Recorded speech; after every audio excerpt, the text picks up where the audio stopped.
Welcome back. This is Brighter Morning with Bo. I am Bo Tiwari, and we talk to our guests now from TTBS. Let's see if we can join them.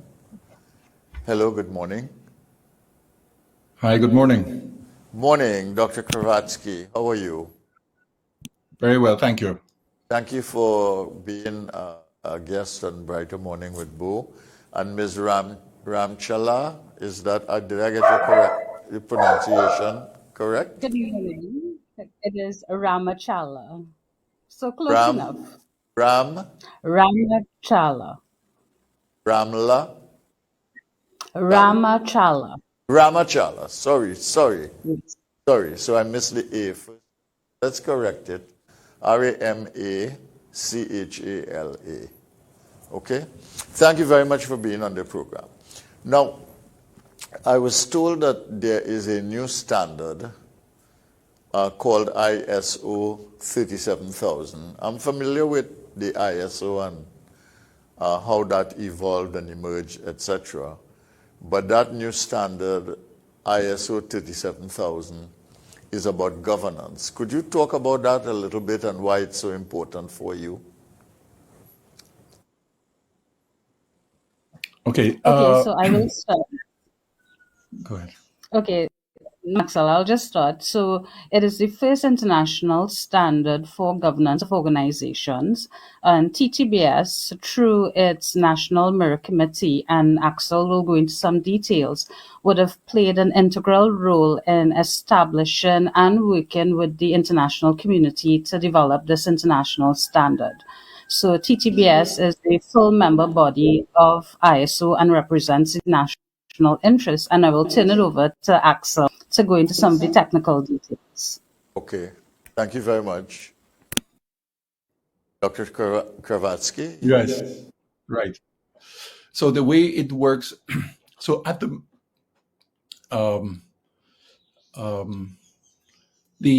ISO is the only international body in which standards that are then applied in the national context, or is one of three, but within this field it is the only one because there's also the International Technical Union, for example. But the ISO is the body in which countries are coming together to establish a shared language, a shared agreements that facilitate international trade and communication across the world. So until now, even though there are 24,000 more or less standards, there has been no standard that defined what the governing bodies of all these organizations that are being guided by or to which organizations conform, exactly what this governing body does. Now, it is important, particularly today, because not least because of the COP26 that you just mentioned, because the world has come to a place in which everybody has agreed that the way we have come here is not the way we can go forward. And 80% of all greenhouse gas emissions, for example, are caused or linked to organizations. If you take their entire supply chain and the scope 3 emissions into account. So enabling organizations to act and conduct the business responsibly is absolutely critical, not only in order to avoid further damage, but also to create the solutions on which prosperity and inclusion and well-being of people is based. So that is why it's important. Okay, thank you very much. I got something from Ms. Ramachala in which she said that you played a role in helping to work through these governance standards. Is that correct? On behalf of TTBS? Yes. So go ahead. Okay, so I will go. So TTBS. Either one of you. No problem.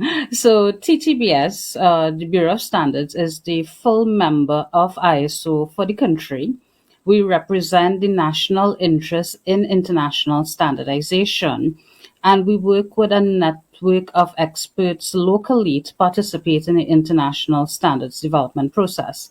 I would have mentioned our National Merit Committee, and Dr. Kravatzky has been taking a lead role there as the chair of our committee, but further than that, in terms of this International Technical Committee for Governance of Organizations, he is also the vice chair of the international group of experts working on the international requirements for governance. So I'll turn it over to Axel, to go through how he has contributed and how our national experts have played a significant role.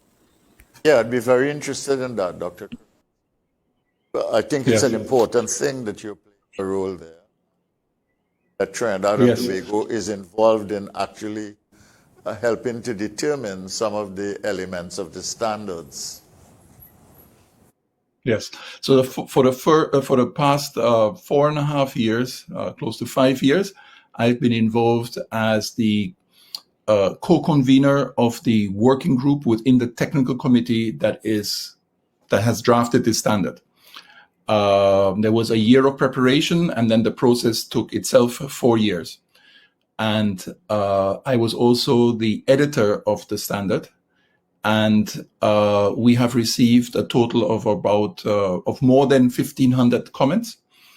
And so it has been, and we had 112 meetings, some of which were multiple days meetings. And so and there were 77 countries involved and 24 organizations in liaison, such as, for example, the OECD, the World Bank, the ACCA, the many organizations, the EBRD, many organizations have been involved in liaison as well. So it has been within the scope of ISO. This is also one of the more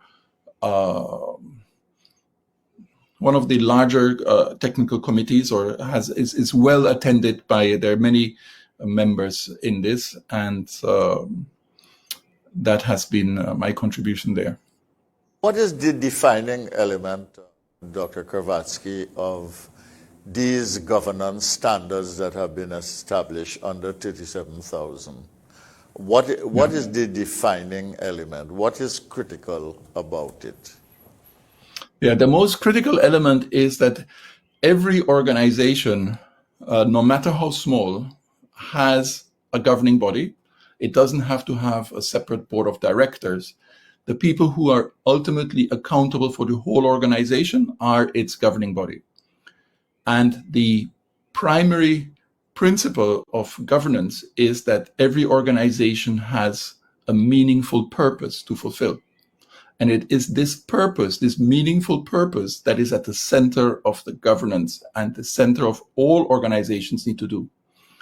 And it is to identify, articulate, translate it into objectives. That is what governing bodies need to do. It's the purpose of the organization. Okay. Ms. Ramachala, how important it is to Trinidad and Tobago, and what are some of the issues that have come up here that you think can be addressed by these standards? So I think we are at a critical stage in our national development, and we can significantly benefit from the international standard for governance because, as Axel would have indicated, it covers, all different types of organizations from small to large. And recently, we've had a lot of environmental concerns being raised. We've had a lot of issues both in the public sector, private sector, and using this particular standard can help us as a country to improve public accountability, bring about more transparency, and basically allow ourselves to be benchmarked against an international set of requirements for governance.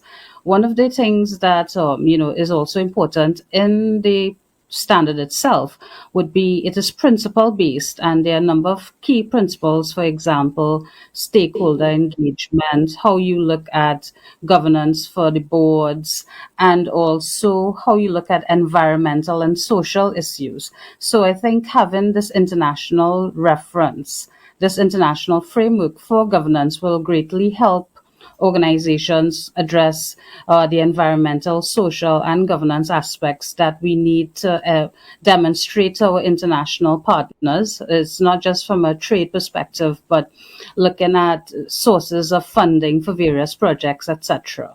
So I'm sure Axel would want to jump in as well. Okay, let me kind of follow up that though. But I mean, you talk about organizations, and you talk about trade, you talk about the environment. I get the feeling that you are talking about principally corporate entities or business entities. Does this apply as well to governmental and quasi-governmental entities? Yes, it does. So I have a lot of statutory bodies, for example, come to me to ask about what good governance principles or guidelines they should apply, because they only have the statutory act and then not much. Then they have the act that gives rise to the Integrity Commission about that speaks a little bit about ethics, but there is no real guidance for or no comprehensive, coherent guidance for authorities, for example, in Trinidad and Tobago. There is no real guidance for SMEs in Trinidad and Tobago. There is no real guidance for a lot of different types of organizations. And it applies to them. Okay, so this would be the first thing that actually applies to them. So many of them, for example, go to the state. I missed what you just said. Sorry. Yeah, I'm saying that many of the statutory bodies have nothing that actually applies to them in a comprehensive way. Yeah. So they go to the State Performance Monitoring Manual, but as we know, that is not only 10 years old, and it doesn't address a lot of issues, but it literally doesn't apply to them. And it does not provide comprehensive guidance on the actual governance of an organization. It speaks a lot about how to make a strategic plan, what you need to report, what expenses you can give. It doesn't clarify exactly the reporting relationships, but it says many useful things, some things which are not in accordance with good practice, but there is nothing that actually applies to them where people can say, yes, this applies to us. And now there is such a guidance that actually really does apply to them. What does governing well really entail? If you had to give, let's say, 3 things that would help an organization to govern well, what would it be? Right. So first, it is helpful to know what a good definition of governance is. So to govern means to direct, to oversee, and to account for achieving the purpose of the organization. Okay, so there are 4 things there. To direct, and that means to interpret what is our purpose and who do we create value for, right? So it is not about creating widgets, it's about what are these widgets supposed to do? What is the purpose of these widgets? So articulating that is step number 1. And then on the basis of that, saying we do this for these groups of people, we create this value for them, and these are our specific strategic objectives that we are trying to achieve. So that is, like a bird's eye view of directing. The second thing is that you need to be overseeing, right? So sometimes people say it is to direct and control, but that is not the best way of thinking about it, because we use controls, but the actual act is to oversee. And what does it mean? It means that you need to delegate appropriately. So you need to delegate well. So for example, it is very, very common in state bodies for there to be very bad delegation upon which you cannot hold anybody accountable. And so first is to have a good delegation. The second thing is to establish a system of internal controls At minimum, that means that you need financial controls, you need a compliance process or system, and you need risk management. And the third thing you need to do is you need to have an assurance system. So you receive reports, but you must always have independent assurance that that which is being reported and the system of oversight and the governance system as a whole is actually working. Okay. So, and that's the second thing. And the third thing is accountability.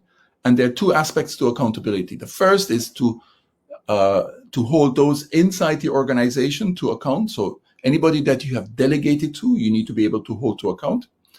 And the second aspect is governing bodies. This is very important. The governing bodies are accountable to the organization. They're not accountable to other stakeholders. So they're not accountable to the Ministry of Finance. They're accountable to the organization if it's an incorporated body, and they're accounting to. So there's a difference between accounting and accountable.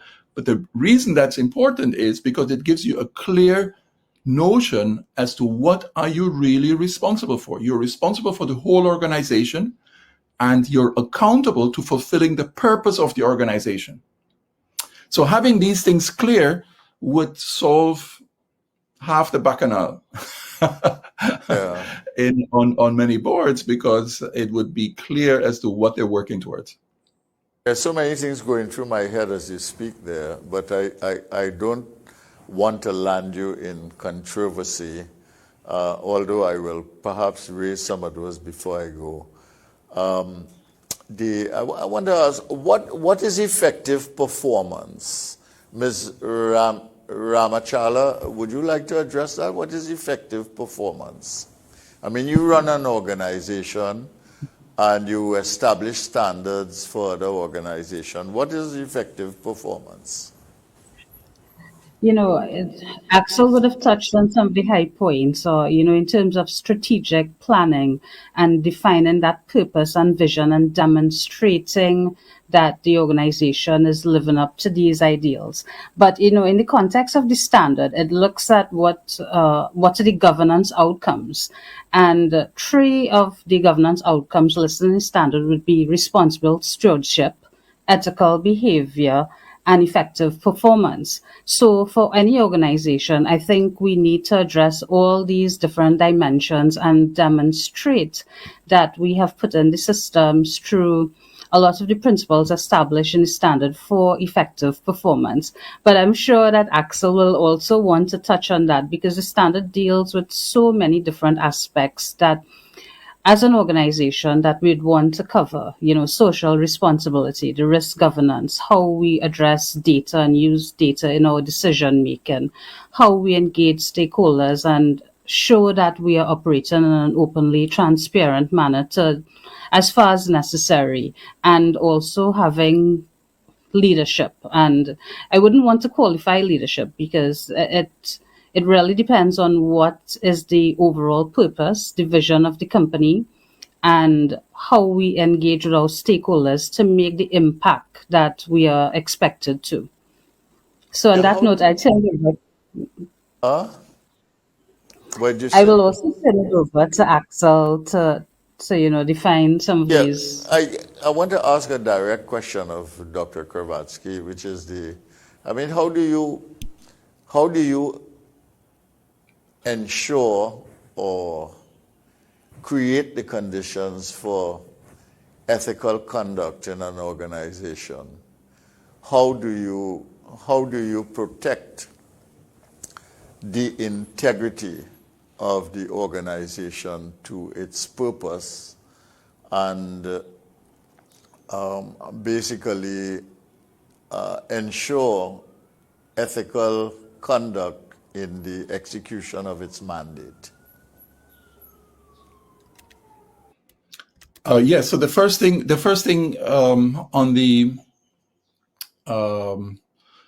is that you need to articulate your values, right? And the values have to be consistent with the purpose. So purpose and values need to go together. And for example, so if we say one thing but we're doing another thing, let's suppose that we're saying we are the most responsible organization, right? and that we are really committed to generating well-being in the people that we serve. But in a board meeting, all the thing we do is we only ask for what are the latest financial figures about trading, about sales, about execution, about opening a new market. And we're not asking anything about the value that we're really generating. Then we have a mismatch between that which we say and that which we do. And then you don't have a basis for ethical behavior because everybody knows that what you actually do is different from what you say. So therefore, the most critical thing is to identify what are you really committed to, and then to act in accordance with that. And, honestly, it is as simple as that. But it usually goes wrong right at the beginning. Yeah, but it's simple when you talk about it, but these are very, very hard things. Let's take the issue. I mean, even in organizations that you look towards for guidance, you have difficulty on ethical standards and ethical conduct. For instance, the World Bank was recently very badly compromised on this issue of ease of doing business when some officials within the bank were known to have been complicit with Chinese officials in strengthening their ease of doing business rankings. And corporations all the time, whether international or local, and we can have local examples, I'm going to come to some of those just now, can be compromised in terms of ethical conduct and what can I say, standards of behavior requirements in the operation of their things. How do you, you can have the standards, but how do you enforce the standards is what I'm asking. And do you need a culture, a broader culture of compliance with ethical standards and values in order to make these things happen at an organizational level? I'm going to let you think about those things for a minute. And when we come back, you can raise the issues, you can respond. I'm going to break now for a commercial break. Okay? This is Brighter Morning with Bo, and I'm Bo Tiwari.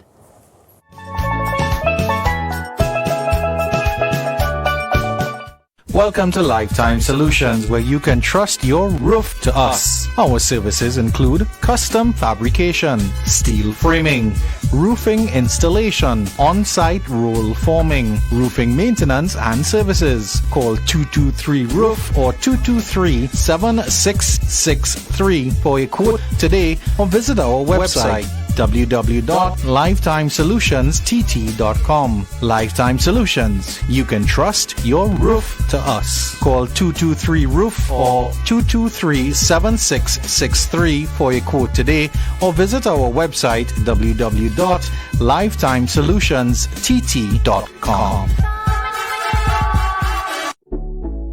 You did the right thing. So now we're giving you things. Republic Bank thanks you and wants to reward you for getting vaxxed. Win $5,000 in prizes every week, plus one of 2 cars in December. You took care of your health, and now we're taking care of you.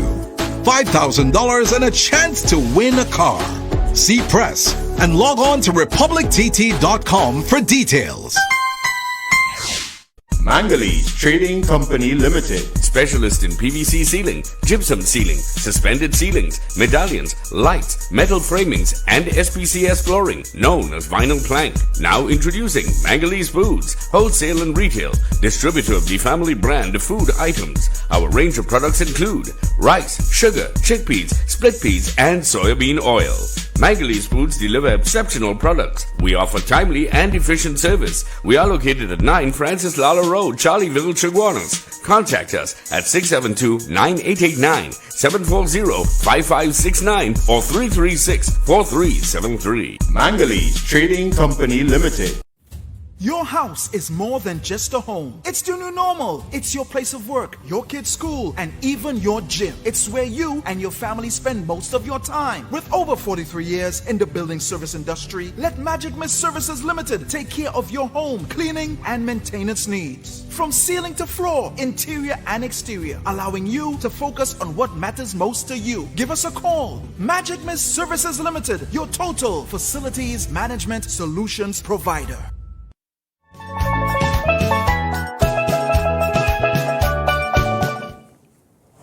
Good morning. Welcome back. This is Brighter Morning with Bo, and I'm Bo Tiwari. And we are talking about ISO 37000 with representatives of the Trinidad and Tobago Bureau of Standards. These standards have to do with governing well, performing effectively, ethical conduct, and the nature of responsibility in a firm. It also has to do with the question of leadership and the quality of leadership. And we are talking to Dr. Axel Kravatzky and Ms. Ramachala from the Bureau of Standards. I asked them a question before we broke, and that question is, how do you enforce ethical conduct and therefore compliance with the standards? So I wait for a response. Well, the first thing is that it helps if there is a general culture, and that means that it is widely practiced, that, for example, laws are enforced and principles upheld and so forth. So I think all of that, of course, helps and is very important in helping the mass move, right? But if you look at an individual organization, there is even a greater possibility for, it's like the Company Act. The company acts do not require of companies to be successful. So you have the business judgment rule. If you choose not to do well, I can't stop you from not doing well, right? So in the same way, also, organizations cannot really be forced to perform well, to be governed well. But if they choose to be successful, if they choose to create great value, then it will become a reinforcing principle. So let me give you an example. That the clearer you identify what you're trying to achieve, the more likely it is that you actually will do it. But when we are dealing, for example, with state enterprises or with other bodies in which ministries are involved, usually, I could even say usually, it is not so clearly specified exactly what the results are to be achieved and under what conditions. And so therefore, then the performance itself is going to start to become a problem. So very frequently, for example, the legislation speaks to the minister being able to give general instructions and the organization having to follow these general instructions given by the minister. In other countries, it is always true that if you are a state-linked organization, then the ministries must have a way to articulate their perspective and their expectations, because otherwise you wouldn't be state-linked. So it's important to have that, but in other countries, you would expect these expectations to be published in the Hansard. So give them any instruction you want, but publish it. And then we can hold everybody to account. We can hold those who gave the instructions to account. We can hold those who gave who acted upon them, and who are then accountable for achieving these expectations. You're able to hold them to account. So if you are not doing the first thing, which is to articulate expectations. And to articulate expectations, you need to know what your purpose is. And even on this very most basic premise, a lot of organizations are very mistaken. So therefore,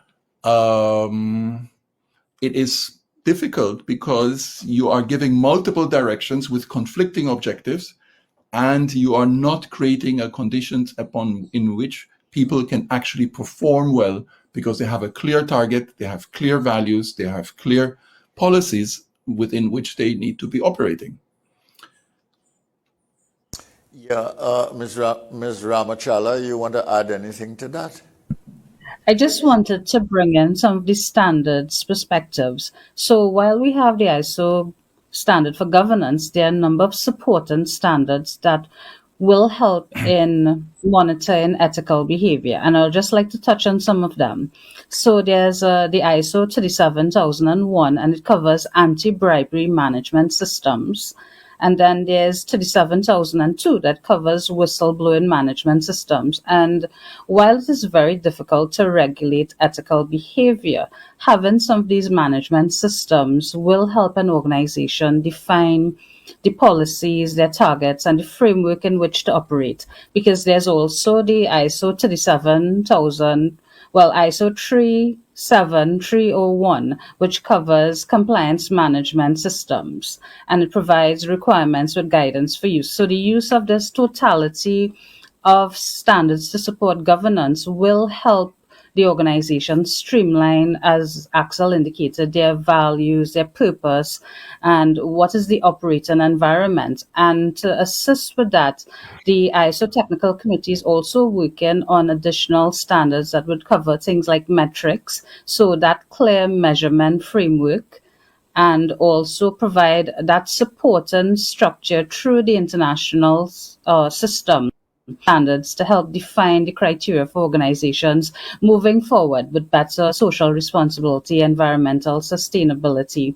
And just to add one point, we will be adopting these standards as national standards, but it is not something that TTBS would say directly monitor or enforce, but sharing the knowledge and creating the environment through dissemination of knowledge, best practices, what the TTBS's mandate is in this case. Who will adopt these standards?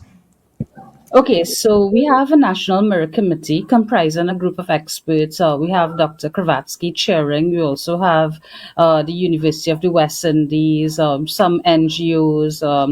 I'll also say WASA is represented, some other organizations from SME sector, NGOs, private sector, public sector, including our Ministry of Trade and Industry.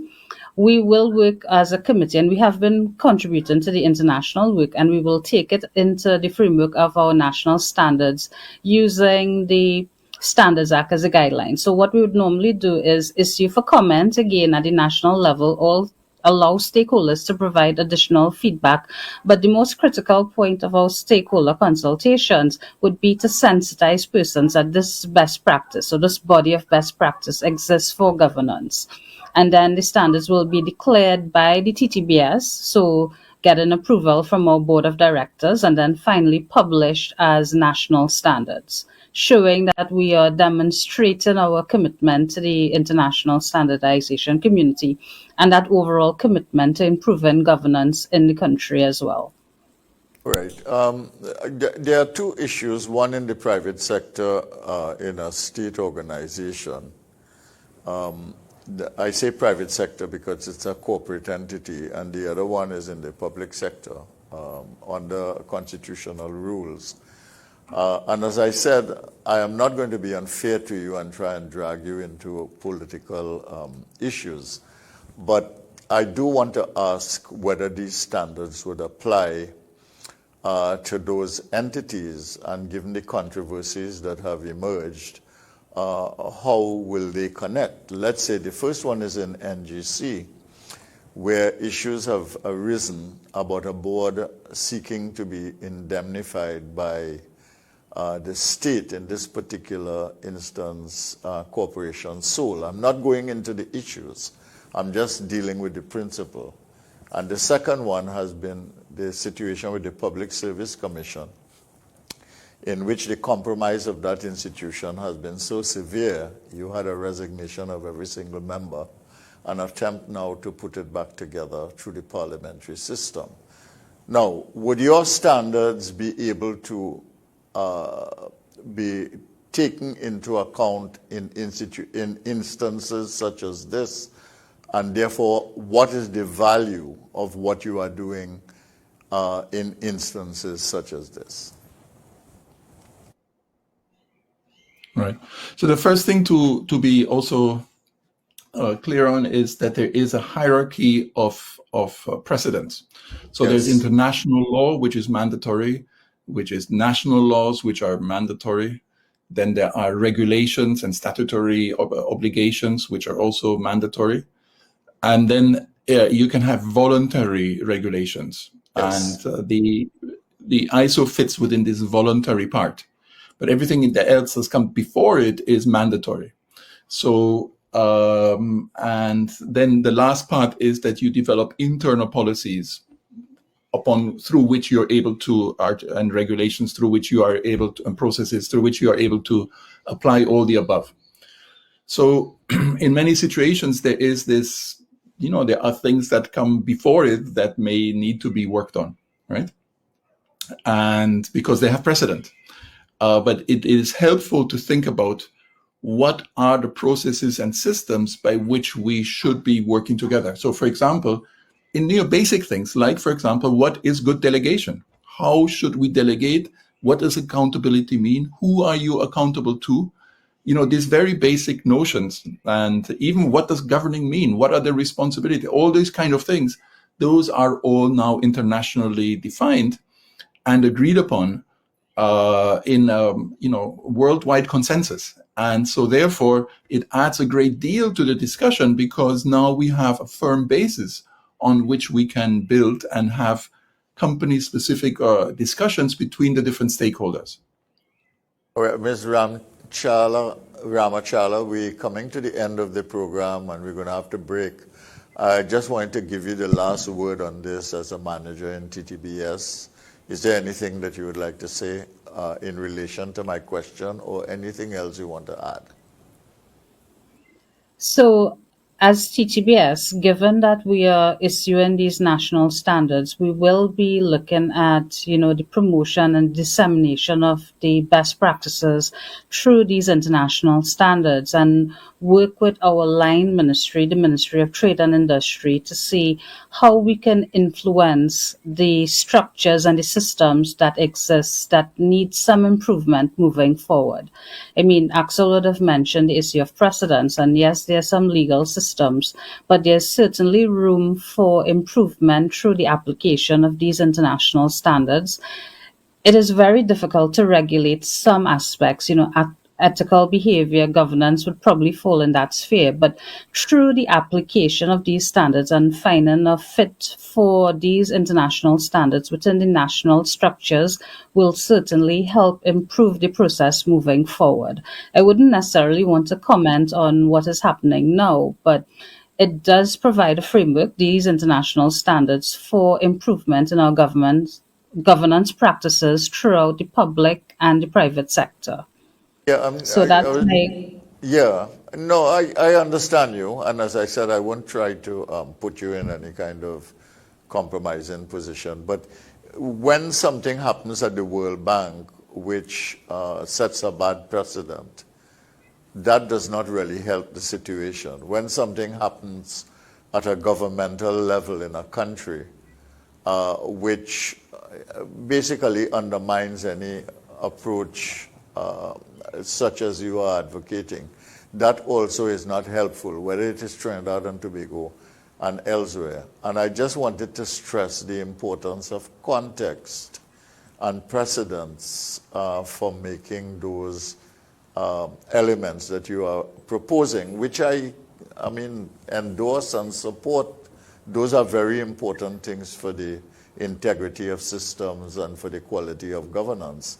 But I'm simply pointing to how difficult it is really to get these things done and get them institutionalized. I'll give you the last word and we break now.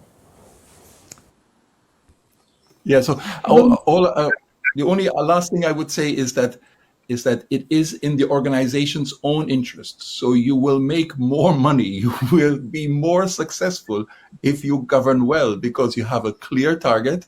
Everybody's working together towards the common aim. Nobody can force you to be successful, but if you want to be successful, that's what you should do. All right. Thank you very much, Dr. Axel and Ms.